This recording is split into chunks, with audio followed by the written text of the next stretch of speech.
Today, we will be discussing about the thyroid gland and its physiology. Thyroid gland is, we know, it is very important endocrine. So now, first, let us discuss about the anatomical aspects of this organ. Thyroid gland, it is the largest endocrine gland in the body, and it is controlling all the metabolism in the cell. It is required for the growth and the development. And now thyroid diseases are quite common, and thyroid cancer also it is very rampant. And the commonest endocrine cancer it is happening with this gland, and most of these elements they are responding to our from treatment. So. It is very much worthy to discuss all the surgical anatomy of this gland. Location, where it is located. Now, thyroid gland, it is located at the anterior aspect of the neck. Just starting from the thyroid, it is very much present and over the cricoid cartilage, and it is reaching up to the trachea. So now this thyroid gland it is having two lobes, right lobe, left lobe, and it is connected by the isthmus. Now isthmus it is covering over the second and the third tracheal cartilage.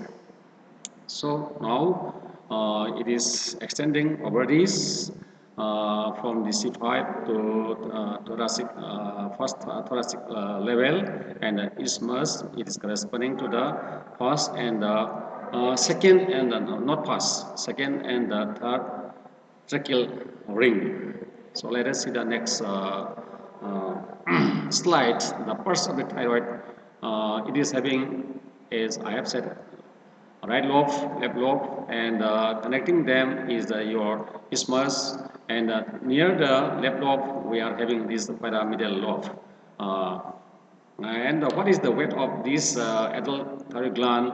It is ranging from 15 to 25 gram. Isthmus it is corresponding to the second and third tracheal ring. Now this is the this morphology of the thyroid gland. It is extending the isthmus and the two lobes of the thyroid, and this is the isthmus, this is the pyramidal lobe. Okay, now let us see the next slide.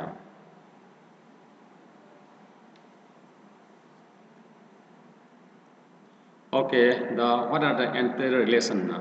So here is the thyroid gland, and now this external thyroid muscle is there. Then above that, this is the hyoid muscle. It is the hyoid bone, and this is the sternum. From sternum to hyoid, so this muscle is straight muscle is there. Then below that we are having sternothyroid below that, and another muscle is the omohyoid muscle from the clavicle to the hyoid, omohyoid. So that thing we are having, and say below that we are having this thyroid isthmus. Waiter tends to grow downwards, not upwards. Whenever patient is developing, say, goiter, that is the enlargement of the thyroid, we call it goiter. When it is developing, it extends downwards, not towards the, upward direction. So the retrosternal goiter, now tracheal and the venous compression, it is giving. So patient will be having difficulty in respiration. Posterior and the medial relations of the thyroid. So pharynx is there, medially external laryngeal nerve, it is there, where from it is arising external laryngeal nerve.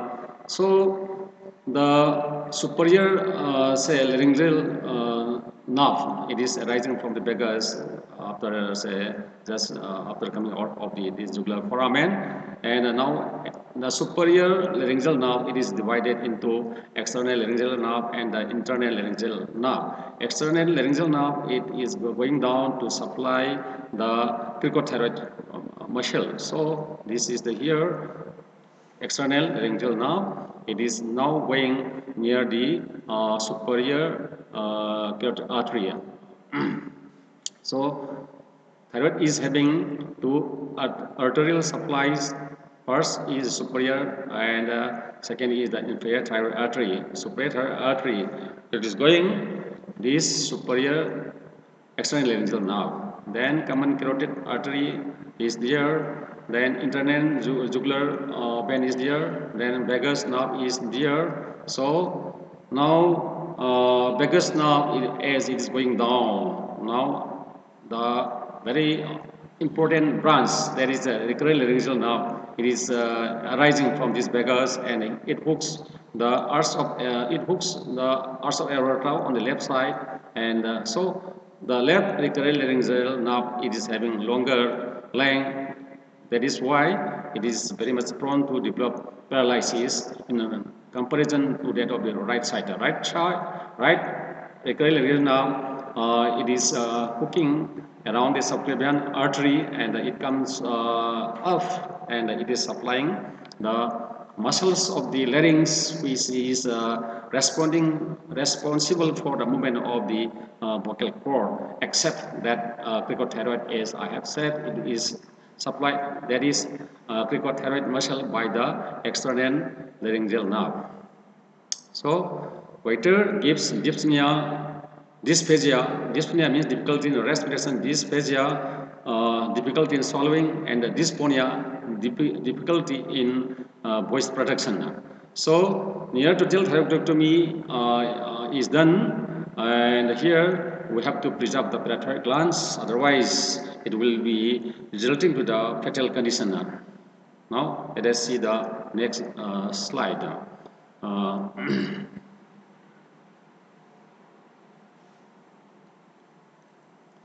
So capsules of the thyroid gland, it is having two capsules. One is two capsule and another is your false capsule. So the interior capsule is, we call it a true capsule. So it is covering the thyroid gland very what to say very tightly, and the outer so inside that capsule we are having this venous plexus. So when we are performing this thyroidectomy, we should not disturb much this through capsule. Then externally we do find this your false capsule, false surgical capsule. It is formed by the middle layer of the your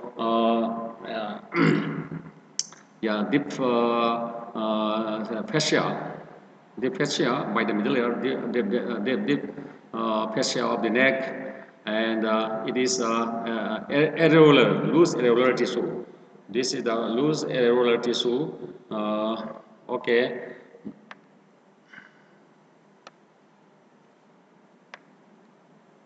Now I am just enlarging this your this diagram. Okay.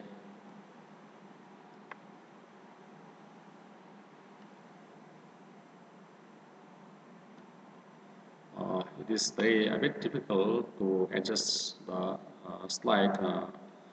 Okay, now let us see the next slide. How it is it. So pretracheal fascia, it is forming the false capsule. It is the layer of your deep cervical fascia. Okay, now coming to the arterial supply of the thyroid gland, it is having two systems. The first is your superior thyroid artery. So now this superior Thyroid artery, it is arising from the external, this is the external carotid artery. From this external carotid artery, the superior thyroid artery is arising, and now it will be going very close to your external laryngeal nerve. So when we are doing thyroidectomy, that is a surgical dissection of the thyroid. So we should ligate this superior thyroid artery is much nearer to the thyroid gland. Then coming to the your inferior thyroid artery, it is arising from the thyrocervical trunk. This is the thyrocervical trunk, and from here, this inferior thyroid artery is arising. So this is the left thyroid, inferior thyroid artery, and this is the your right inferior thyroid artery. So the isthmus can get from third arterial system that we call it thyroid ima artery, thyroidia ima. This is the isthmus, and the pyramidal lobe should be closer to the left lobe of the left thyroid lobe. So that is about the arterial supply of the thyroid gland. Okay, now let us switch over to the next slide.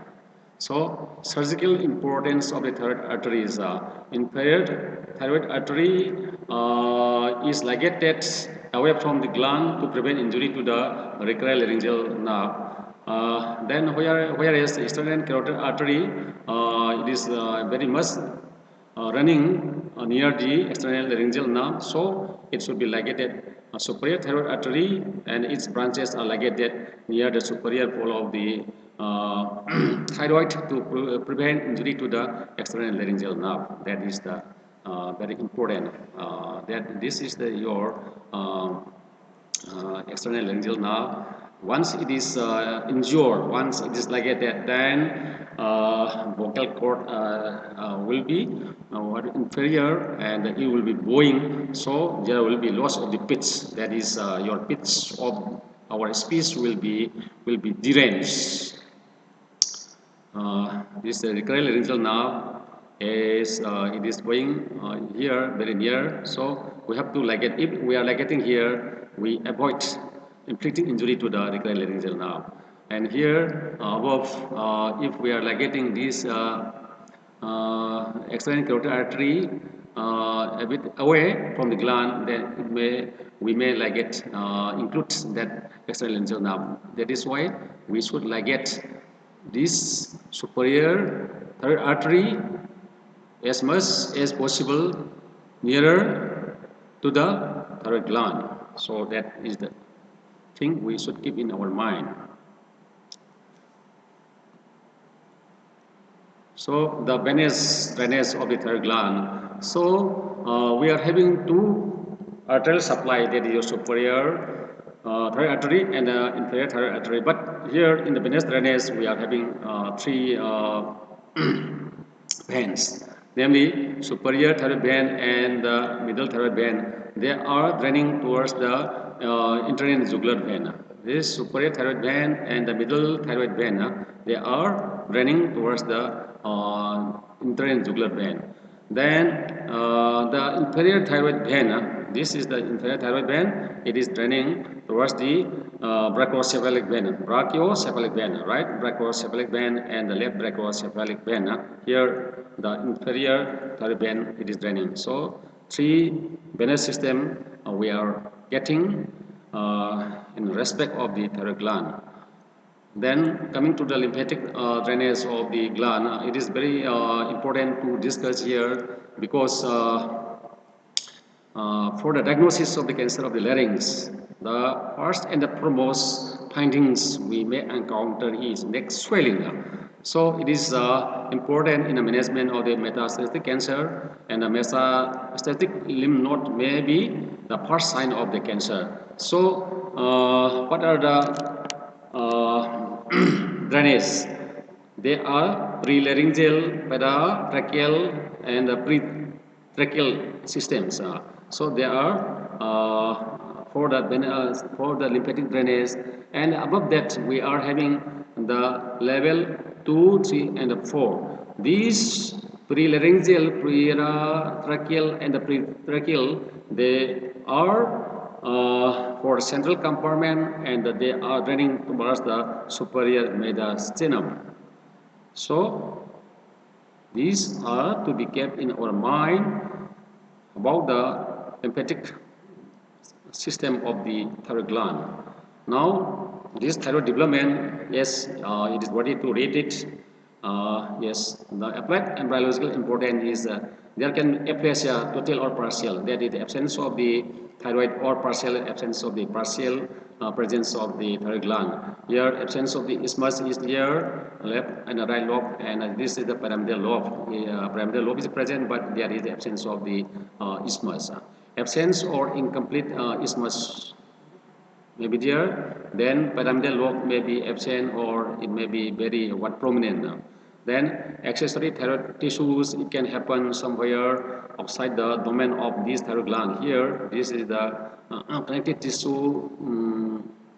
So accessory thyroid tissue, it can be present here, extending from the pyramidal lobe. Then anterior cervical region should be properly checked not to leave behind any residual thyroid tissue during thyroidectomy because that radionuclide it may pick up or sometimes a lot of thyroid tissue may be left out after thyroidectomy operation. So in that condition, the thyroglobulin may get raised up. The serum thyroglobulin level will be raised in spite of our this successful thyroid surgery. Okay, so ectopic thyroid, say lingual thyroid, it is ectopic thyroid. So it can happen here, this ectopic thyroid also here, like this thyroglossal duct. So pyramidal lobe, it may be here present. So these are the potential size of the abral thyroid glandular tissue or thyroglossal duct cyst. Okay. Uh, so thyroglossal duct cyst and the fistula. So here this is thyroglossal cyst, and if there is what is the opening, so that is your fistula. Before excising any lump in the tongue or neck, check if it is in only functioning thyroid tissue. If it is only functioning thyroid, then we should extreme care we should take so that we have to avoid the long intake of the thyroxine. So coming to the histology of the thyroid it is having follicular cells. Follicles, thyroid is having follicles. So this is the follicular cells, and in between the follicular cells we are having parafollicular cells or C cells. Here, this is the C cells or parafollicular cells. So if we are magnifying a bit more, then it can be revealed by the next slide.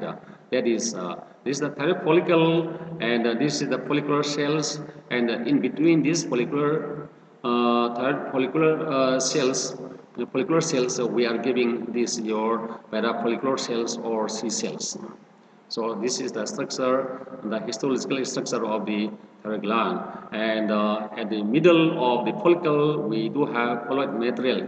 Colloid material is nothing but it is the conglomeration or unison of your T3, T4, then diiodothyronine, tyrosine, and then triiodotyrosine. So and along with thyroglobulin. So their combination it is forming your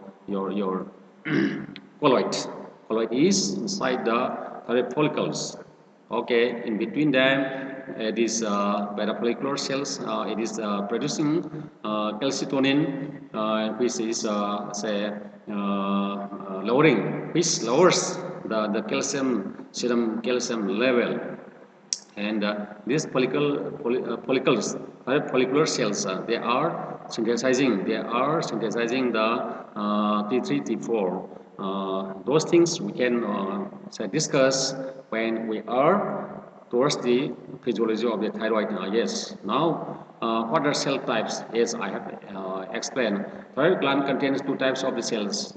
First is your follicular cells that is synthesizing and liberating the T4 and the T3 in the circulatory system.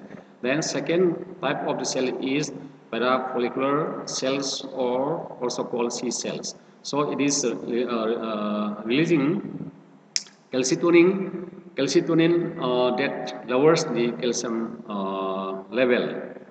Okay, coming to the physiology, the brief physiology of the thyroid gland. So now, how these T4, T3 are synthesized with these steps. So we will digest all those steps. So there are 5 steps for the synthesis of the thyroxine and the triiodothyronine, that is T3. So the first step is active uptake of the iodide. So from the say food materials which is contain iodide, so it is absorbed in the say bloodstream, and from the bloodstream the thyroid follicular cell will be taking up this iodide. The next step is oxidation of this absorbed iodide. So by oxidation of the iodide, so it is becoming iodine. So it has been oxidized to the state of iodine. So next step is binding of this iodine to the tyrosine molecules. So that is happening due to the presence of the thyroid peroxidase, TPO, thyroid peroxidase. This is the catalyst which is converting the iodide to the iodine, and also this iodine is combined to the tyrosine, forming the iodotyrosine. Now next step is coupling of the iodotyrosines to form T4 and the T3 with the enzyme, with this enzyme, that is a TPO. So here the two molecules of the monoiodotyrosines, if they are combined, if two molecules of the monoiodotyrosines are combined, it becomes diiodotyrosine. So if two molecules of the diiodotyrosines are combined, then it becomes thyroxine T4. T4.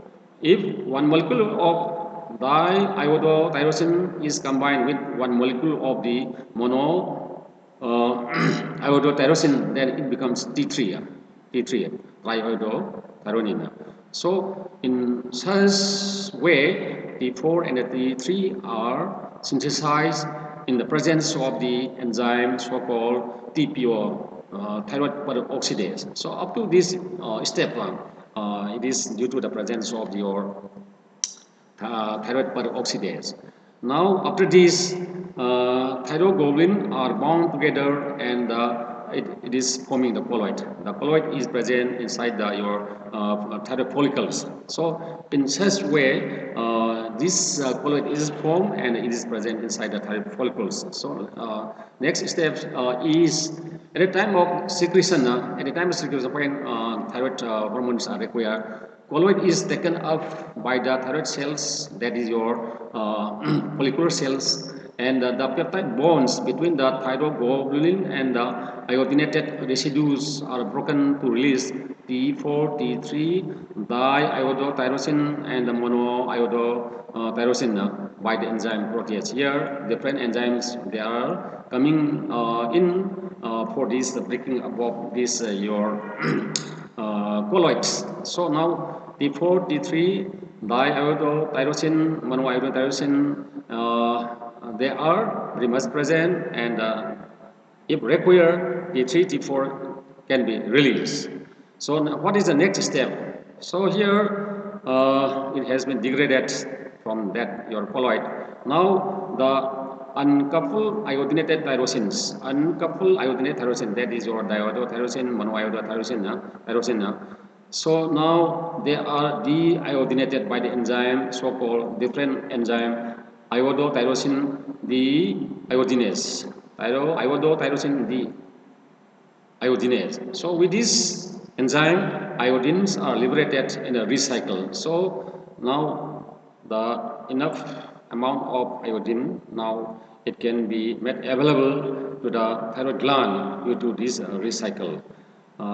Okay, now all these steps now liberation synthesis of the thyroid hormones, then releasing of the thyroid hormones, they are controlled by one system that we call it hypothalamo pituitary thyroid axis. Here hypothalamus now uh, now it is once it is detecting that there is deficiency. Now it will be say releasing thyrotropic releasing hormone. So that will stimulate the anterior pituitary body, and that will again liberate thyroid stimulating hormone. So this hormone liberated by the anterior pituitary body will stimulate to the synthesis of the T3, T4 by these thyroid organs. So there is feedback mechanism. If there is excess presence of the T4, T3 is there, then it will be detected by your hypothalamus, and then the feedback mechanism, that is, they will advise to reduce or to stop the production of the thyroid hormone. That is your feedback mechanism. Like this, we can realize how this thyroid organ is producing these your thyroid hormones. Okay,